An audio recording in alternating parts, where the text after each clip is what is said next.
How would you deal with everyone around you hating you simply because you had dreams that were too big? What if those same dreams ended up leading you from a pit in the desert to the highest throne in Egypt? This is the story of Joseph, one of the most extraordinary journeys ever told in the Bible. But what really happened to Joseph? Was he a perfect hero or an arrogant young man who had to learn hard lessons before achieving greatness? Let's unravel the secrets of this story, full of family intrigues, dramatic twists, and of course, God's incredible plan. Before continuing, leave a comment. Which part of Joseph's story inspires you the most? Don't forget to like the video and subscribe to the channel so you don't miss more incredible narratives like this one. Joseph was the 11th son of Jacob, also called Israel, and the first son of Rachel, Jacob's favorite wife. This alone was enough to create jealousy among his brothers, but there was more. Jacob did not hide that Joseph was his favorite. He gave him a colorful tunic, a gift that symbolized privilege and status. Now imagine what went through the brothers' minds. They worked hard in the fields while Joseph was treated like a prince. But what really fueled their hatred were the dreams. Joseph had visions sent by God, and he made a point of telling everyone, without measuring the consequences. Joseph had two dreams. In the first, he saw sheaves of wheat in the field, and his sheaf stood up while his brother's sheaves bowed down before it. In the second dream, the sun, moon, and 11 stars bowed before him. To his brothers, these dreams were not just strange. They were insulting. They asked, "Do you think you will reign over us?" Little did they know that these dreams were more than the fantasies of a teenager. They were prophecies about what was to come. But for Joseph, the dreams brought more than hope. They brought danger. Joseph's brothers were already full of hatred, and the perfect moment for revenge had arrived. When Joseph approached them in the desert, wearing his colorful tunic, they plotted a cruel plan. First, they thought of killing him. But through Reuben's intervention, they decided to throw him into a dry cistern. They stripped him of his tunic and threw him into the pit. While Joseph cried out for help, the brothers sat down to eat. It was then that a caravan of Ishmaelite merchants passed by. Judah suggested, "Why not profit from this? Let's sell him as a slave." Joseph was torn from his homeland, betrayed by his own brothers, and sold as a slave. He lost everything, his family, his freedom, his position. But what he didn't know was that this descent into the pit was just the beginning of a surprising rise. In Egypt, Joseph was bought by Potiphar, a powerful man, and even as a slave, he prospered. The Bible tells us that the Lord was with Joseph and he prospered in everything he did. Genesis 39:2. What does this mean? Was God preparing Joseph for something greater, even in the midst of suffering? After being sold as a slave by his own brothers, Joseph arrived in Egypt as the property of Potiphar, an officer of Pharaoh. For many, this would be the end of the dream, but for Joseph, it was just the beginning. He could have given up. He could have surrendered to bitterness or despair, but Joseph chose something different. He chose faithfulness. The Bible tells us that the Lord was with Joseph and he prospered in everything he did. Genesis 39:2. Potiphar noticed that Joseph had something special and put him in charge of his household, entrusting him with everything he owned. Even as a slave, Joseph stood out. But where did this strength come from? How did he manage to maintain his faith in God while facing so much injustice? With great power comes great responsibility and great trials. Joseph, even in a position of prominence, faced one of the most difficult situations of his life. Potiphar's wife began to harass him, asking him to lie with her. But Joseph refused her advances, saying, "How could I do such a wicked thing and sin against God?" Genesis 39:9. Day after day she pressed him, but Joseph remained faithful to God and to his master Potiphar. However, Joseph's faithfulness did not spare him from the consequences. When he rejected her for the last time, she falsely accused him of trying to abuse her. To protect herself, she screamed, and Potiphar, hearing the false accusation, was furious. Joseph, who had earned Potiphar's trust and achieved success even as a slave, now found himself in a dark cell, unjustly accused. The young man who had dreamed of greatness seemed to be living a never-ending nightmare. He lost his freedom once again, but something crucial remained with him: his faith. Even in prison, the Bible tells us that the Lord was with Joseph and showed him kindness. Genesis 39:21. He found favor in the eyes of the warden, who put him in charge of the other prisoners. Joseph could have questioned, "Why, God? Why is this happening to me?" But instead he chose to trust, even without fully understanding God's plan. While in prison, the gift that Joseph had since his youth began to shine again. Two prisoners, Pharaoh's cupbearer and baker, had dreams that troubled them. When Joseph learned of this, he said, "Do not interpretations belong to God? Tell me your dreams." Genesis 48. Joseph interpreted that the cupbearer would be restored to his position in the palace, while the baker would be condemned. And exactly as Joseph predicted, the dreams came true. Before the cupbearer was released, Joseph asked him to remember him and intercede with Pharaoh. But the cupbearer forgot Joseph, and he remained in prison for another 2 years.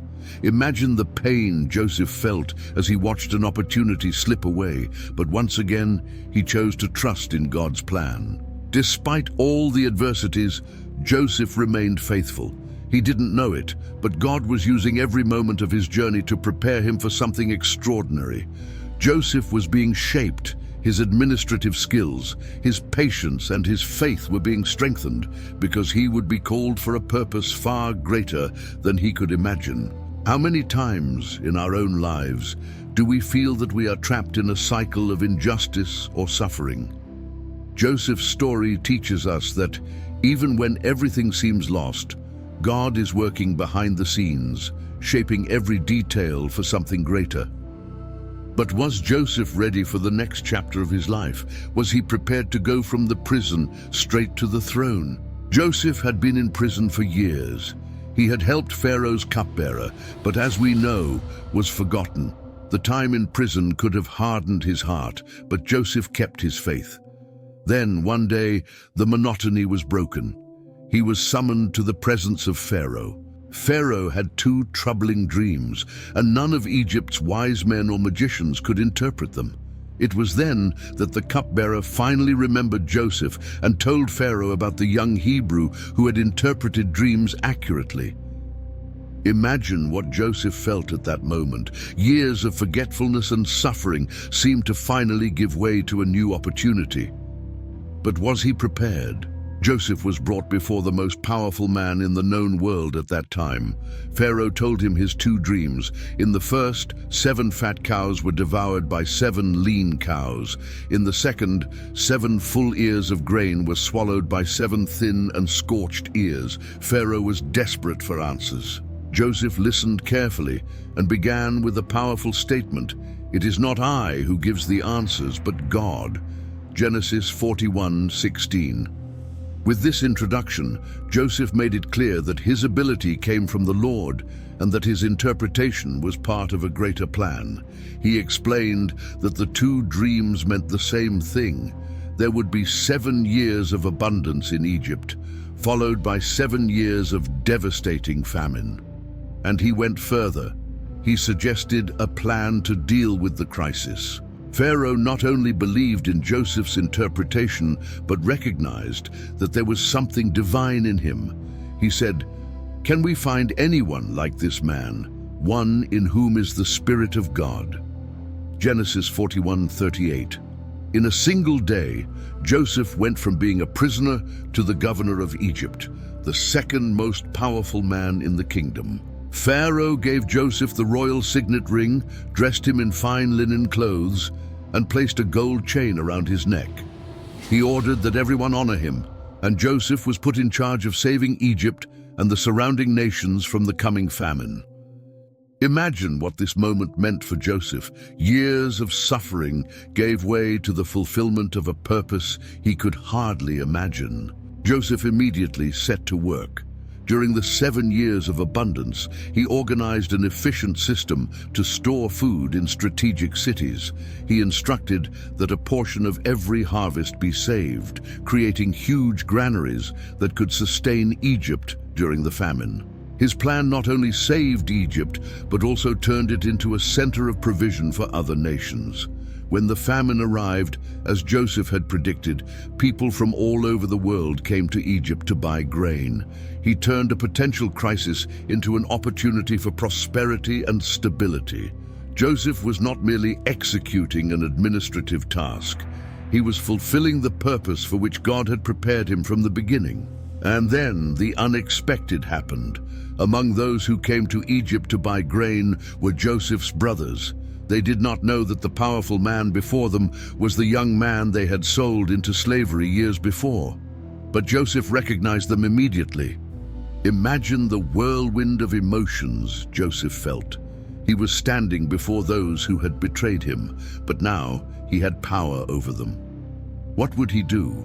Would he retaliate for the evil he suffered, or would he show grace?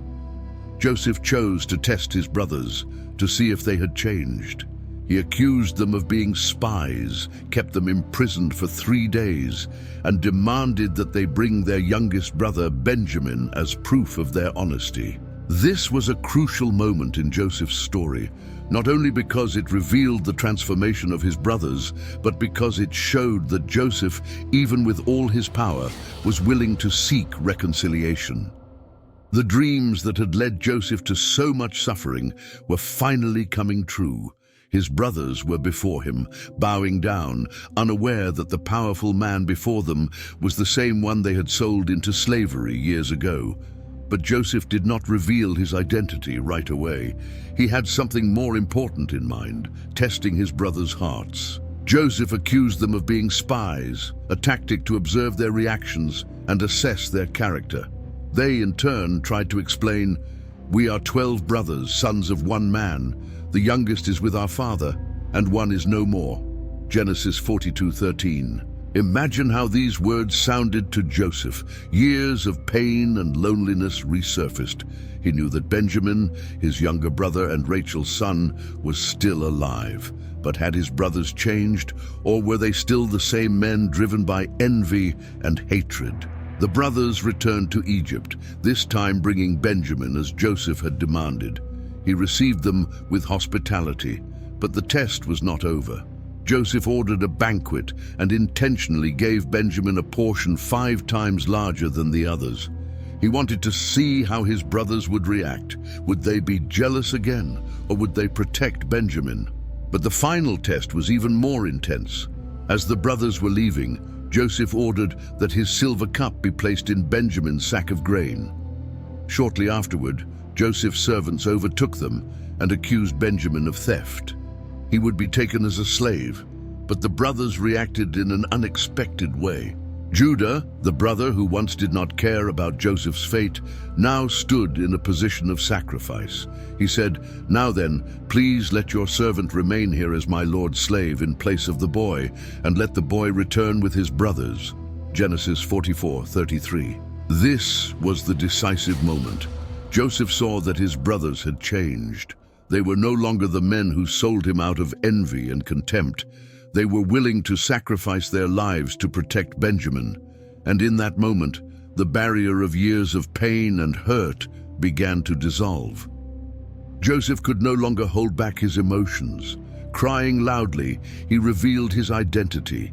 "I am Joseph, the one you sold into Egypt. But now, do not be distressed, and do not be angry with yourselves for selling me here, because it was to save lives that God sent me ahead of you." Genesis 45:4-5. The brothers were astonished and afraid. How could Joseph forgive them for everything they had done? But Joseph did not seek revenge.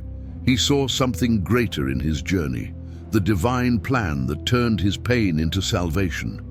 He understood that everything that had happened, as cruel as it was part of a greater purpose. Joseph embraced his brothers and reassured them.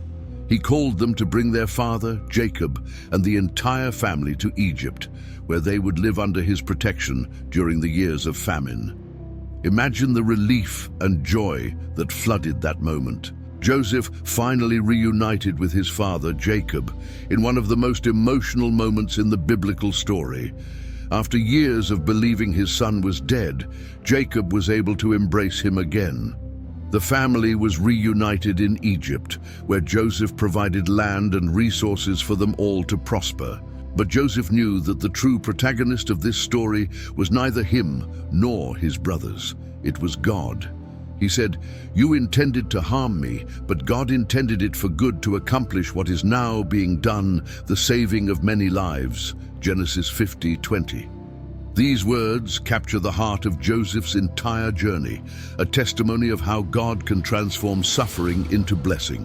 With Joseph in charge, not only was his family saved, but countless lives in Egypt and beyond. Joseph's story is not just about personal redemption. It is about the impact of a life lived with faith and purpose. After the great reconciliation with his family, Joseph continued fulfilling his purpose in Egypt. He ensured that the country prospered during the famine and that his family had everything they needed to live safely.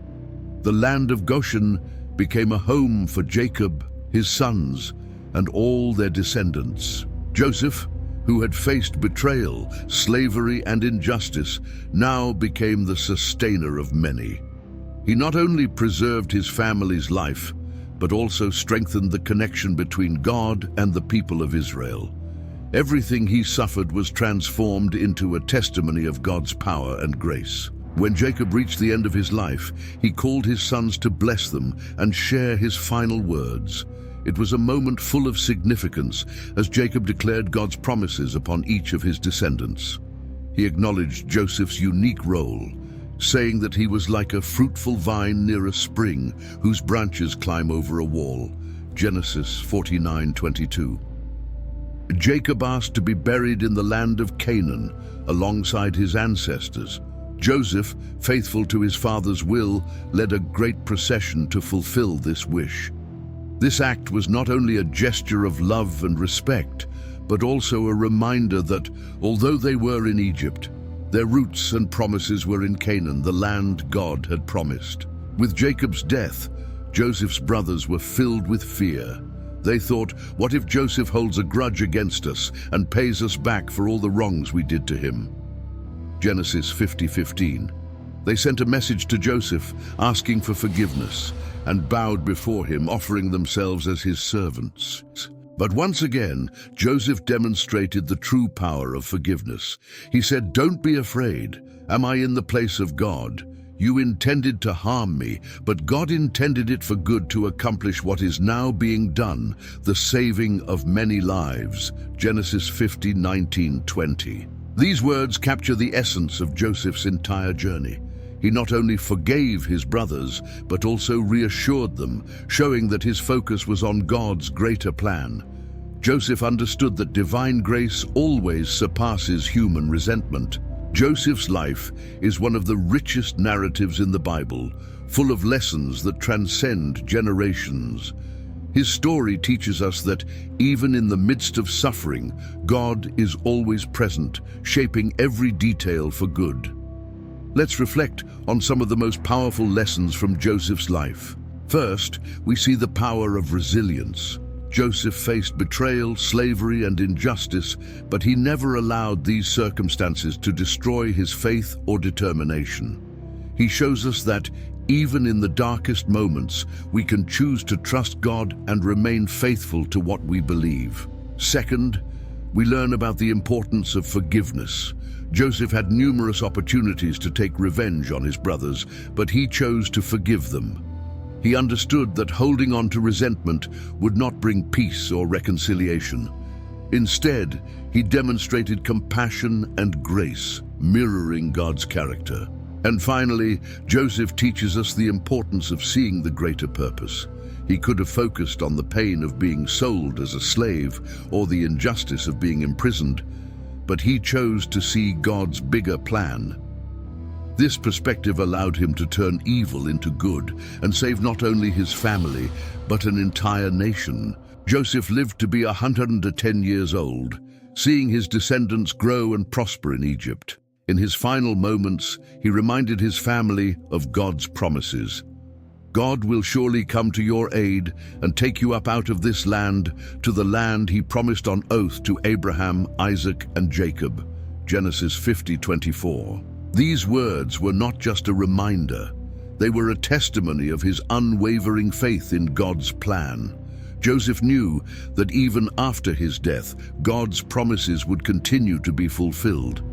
He asked that his bones be taken to Canaan when that happened, symbolizing his eternal connection to the Promised Land.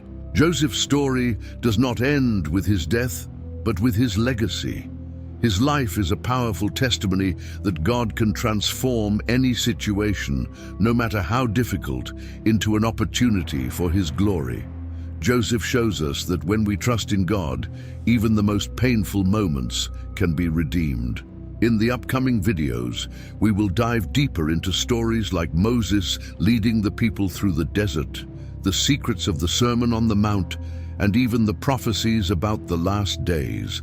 Stories full of mysteries, revelations, and lessons that continue to transform us today. So, subscribe to the channel now, click the notification bell to not miss any content, and leave in the comments which Bible story you would like to see next.